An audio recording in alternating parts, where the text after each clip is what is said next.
Nowadays, there are so many different ways to process coffee, a big range with so many different and exciting flavors. The two main ones though that we should really understand on the roast profiles and roasting side are natural and wash process coffees. I'm gonna walk you through my perspective and my techniques, how to get the most out of both of these processes on the Stronghold roaster. So let's go check it out. Right now, we are about to roast washed coffee. And so washed coffees they're super common. They're one of the most common processes out there, but let's talk about their flavor profile a little bit. So generally, they have a little bit higher acidity.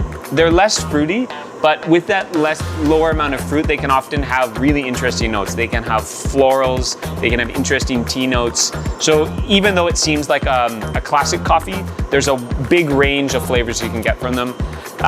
What we're gonna do is work on a profile for a washed coffee to really accentuate the best qualities of that. So what I'm looking for in terms of a washed coffee is great acidity, super clean coffee, and then maybe some florals.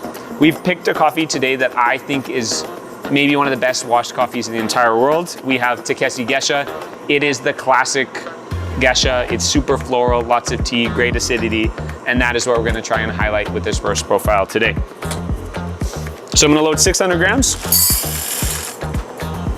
I'm at 8 for hot air, 8 for halogen. This isn't the max of the roaster. What we're gonna do is actually apply a little bit of heat right after it has turned to make sure that we have lots of momentum to get a really great, vigorous first crack.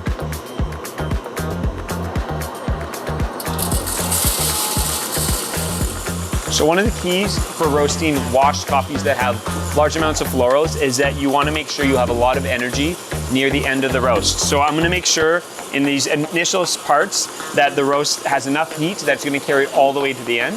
If you think about florality, it's a very volatile flavor compound.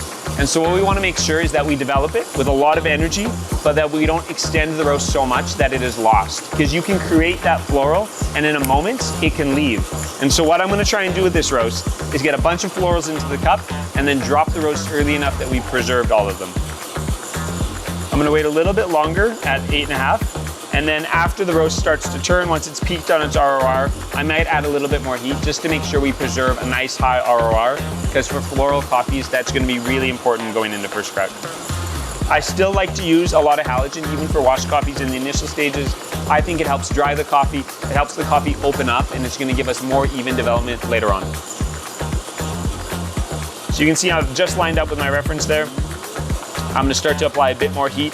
This is gonna make sure that this roast has enough heat at first crack to really develop those florals. So we're gonna go up to 9.5. On this roast, because I wanna preserve florality, I'm gonna use halogen just in that first half.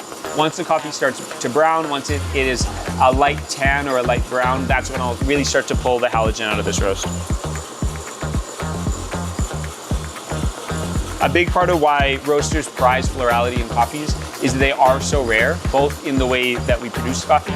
Not many coffees have really great florals, but also in the way that we roast them, where it's a really hard thing to have a floral coffee and keep that florality throughout the roast. I think the Stronghold does a great job preserving these notes that are not only rare in farms, but also rare in roasted products.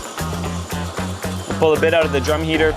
Today what we're using with the drum heater, it's not to add too much development to the coffee, it's not to apply too much heat. For me, what it's gonna do is at first crack, I wanna make sure that drum heater is warm enough that any of the coffee that's in contact with metal isn't gonna stall. It's gonna give us a more even roast and greater intensity in the cupping table.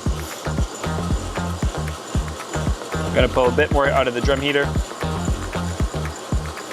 Once the coffee starts to yellow, we're probably almost there.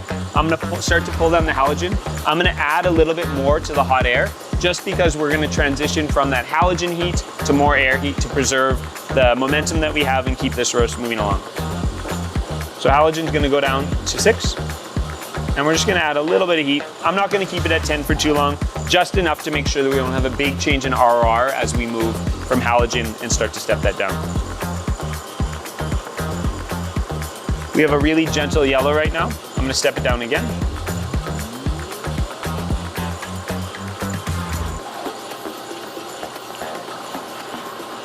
We're kind of an orangey tan right now. It's almost heading into brown. I have a little bit of halogen on just to help move us along. But at this point, most of the heat's just coming from that hot air. I'm gonna move my drum heater down again. And then the big key is just making sure we have good momentum headed into first crack.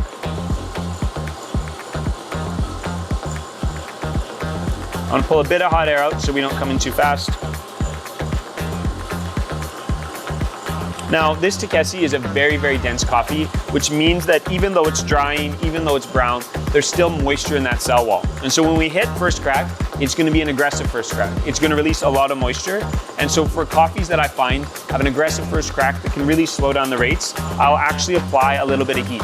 You will not see an increase in heat in the environment. What it's just doing is plateauing the heat in the air, and that's gonna allow me to hold that rolling first crack. So it'll look like an increase in terms of my settings, but in terms of the actual temperature in the drum, it's mostly just holding that so I can keep that first crack going and rolling even though it's releasing a lot of moisture. So my halogen's gonna go all the way up now as we get ready for first crack. I'm gonna go down to 9.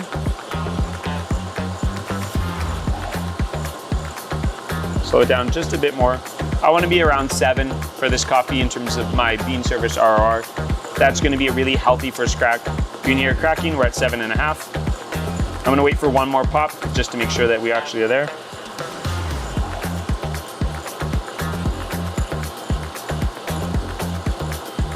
See, sometimes you'll get a rogue one that pops and we want to make sure that we're right in first crack when we mark it for development time. There we go. I'm gonna add a little bit of heat.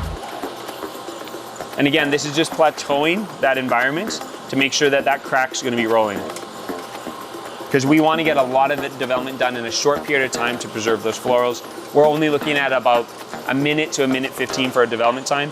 So I wanna make sure that this first crack is really rolling and you can hear it. This is an aggressive, intense first crack, but it's just developing a ton of beautiful florals right now. Even with this much heat, you can see my RR now is down to 4.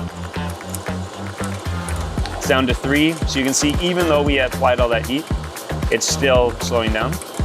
As we come up on where we're gonna be dropping the coffee, I'm going to start to slow it down just to make sure that we don't have any scorch notes at the end of this roast.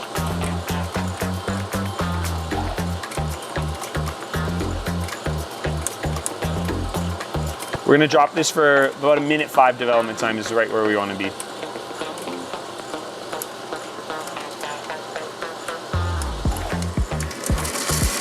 You'll still hear lots of pops in the tray. That's because you have a ton of energy. And this is a washed coffee.